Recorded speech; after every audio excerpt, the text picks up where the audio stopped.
열왕기 하 6장. 예언자의 제자들이 엘리사에게 말했습니다. 보십시오. 우리가 선생님과 함께 사는 곳이 너무 좁습니다. 우리가 요단강으로 가서 각자 나무를 구해 거기에 우리가 살만한 곳을 짓는 것이 좋겠습니다. 엘리사가 말했습니다. 가라. 그러자 그 가운데 한 사람이 말했습니다. 선생님도 종들과 함께 가주십시오. 엘리사가 대답했습니다. 같이 가겠다. 엘리사는 그들과 함께 갔습니다. 그리고 그들은 요단강으로 가서 나무를 베기 시작했습니다. 그런데 그 가운데 한 사람이 나무를 베다가 도끼를 물속에 빠뜨리고 말았습니다. 그가 소리쳤습니다. 내 주여, 이 도끼는 빌려온 것입니다. 하나님의 사람이 물었습니다. 어디에 빠졌느냐? 그가 그 빠진 장소를 가리키자 엘리사는 나뭇가지를 꺾어 그곳에 던져서 도끼가 떠오르게 했습니다. 엘리사가 말했습니다. 내가 직접 꺼내어라. 그러자 그 사람은 손을 뻗어 떠오른 도끼를 꺼냈습니다. 그때 마침 아람 왕은 이스라엘과 전쟁 중이었습니다. 아람 왕은 자기 신하들과 의논한 후에 말했습니다. 내가 이러이러한 곳에 내 진영을 세울 것이다. 하나님의 사람이 이스라엘 왕에게 사람을 보내 말을 전했습니다. 그곳을 지나지 않도록 명심하십시오. 아람 사람들이 그곳으로 내려올 것이니 말입니다. 그리하여 이스라엘 왕은 하나님의 사람이 말해준 장소로 사람을 보내 철저히 경계하게 했습니다. 엘리사가 알려준 대로 왕이 그곳을 경계한 것이 한두 번이 아니었습니다. 이 일 때문에 아람 왕은 몹시 불안했습니다. 아람 왕은 자기 신하들을 불러 따져 물었습니다. 우리 가운데 누가 이스라엘 왕과 내통하고 있는지 내게 말하라. 왕의 신하 가운데 한 사람이 말했습니다. 내 주 왕이여, 저희들이 한 일이 아닙니다.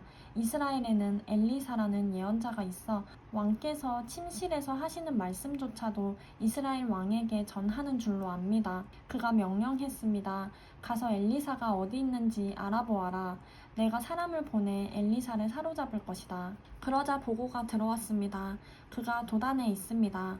그러자 아람 왕은 도단의 말과 전차와 중무장한 군대를 보냈습니다. 아람 왕이 보낸 군대가 밤에 은밀히 가서 그 성을 에워쌌습니다. 하나님의 사람의 종이 일찍 일어나 나가보니 말과 전차를 이끌고 온 큰 군대가 성을 에워싸고 있었습니다. 종이 물었습니다.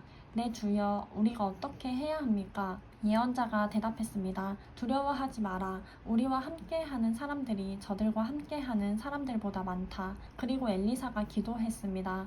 여호와여, 그의 눈을 열어 보게 하소서. 그러자 여호와께서 그 청년의 눈을 여셨습니다. 그가 보니 불말과 불전차가 산에 가득했는데 그 불말과 불전차들이 엘리사를 둘러싸고 있는 것이었습니다. 아람 군대가 엘리사를 향해 내려올 때 엘리사가 여호와께 기도했습니다. 저 사람들의 눈이 멀게 해주소서. 그러자 엘리사의 말대로 여호와께서 아람 사람들의 눈을 멀게 하셨습니다. 엘리사가 아람 사람들에게 말했습니다. 여기는 길도 아니고 성도 아니다.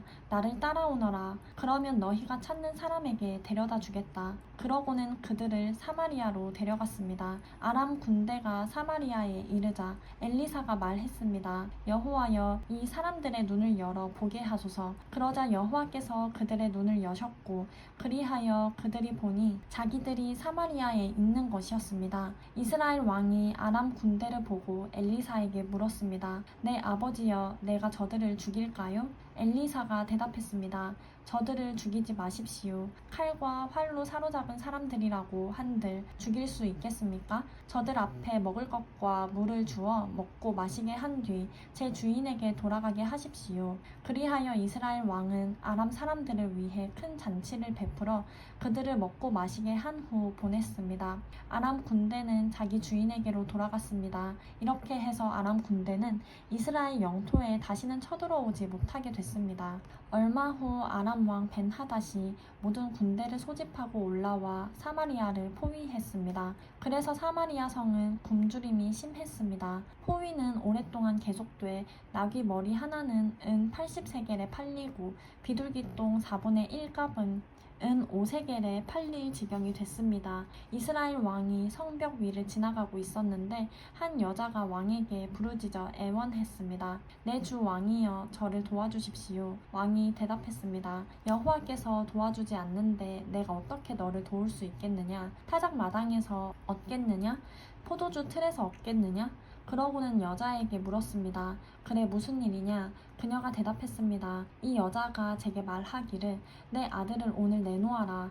오늘 그 아이를 먹자. 그리고 내일은 내 아들을 먹자라고 했습니다. 그래서 우리가 제 아들을 삶아 먹었습니다. 그런데 다음날 저 여자에게 내 아들을 내놓아라. 우리가 먹자라고 했지만 저 여자가 아들을 숨겨버리고 말았습니다. 왕은 그 여자의 말을 듣고 나서 자기 옷을 찢었습니다. 왕이 성벽을 지나가자 백성들은 왕이 속옷으로 굵은 베옷을 입고 있는 것을 보았습니다. 왕이 말했습니다. 만약 사밧의 아들 엘리사의 머리가 오늘 그에게 붙어 있으면 하나님께서 내게 천벌을 내리셔도 좋다. 그때 엘리사는 자기 집에 앉아 있었고 장로들이 그 곁에 앉아 있었습니다. 왕이 사람을 자기보다 먼저 보냈는데 그가 도착하기 전에 엘리사가 장로들에게 말했습니다. 살인자의 아들이 사람을 보내 내 머리를 베려고 하는 것이 안 보입니까? 보십시오. 그가 보낸 사람이 오면 문을 닫고 안으로 들이지 마십시오. 그 뒤에 이스라엘 왕의 발소리가 들리지 않습니까? 엘리사가 아직 말을 끝내기도 전에 왕이 보낸 사람이 엘리사에게로 내려왔습니다. 왕의 말은 이러했습니다. 이 재앙이 분명히 여호와께로부터 왔다. 그런데 왜 내가 여호와를 더 기다려야 하는가?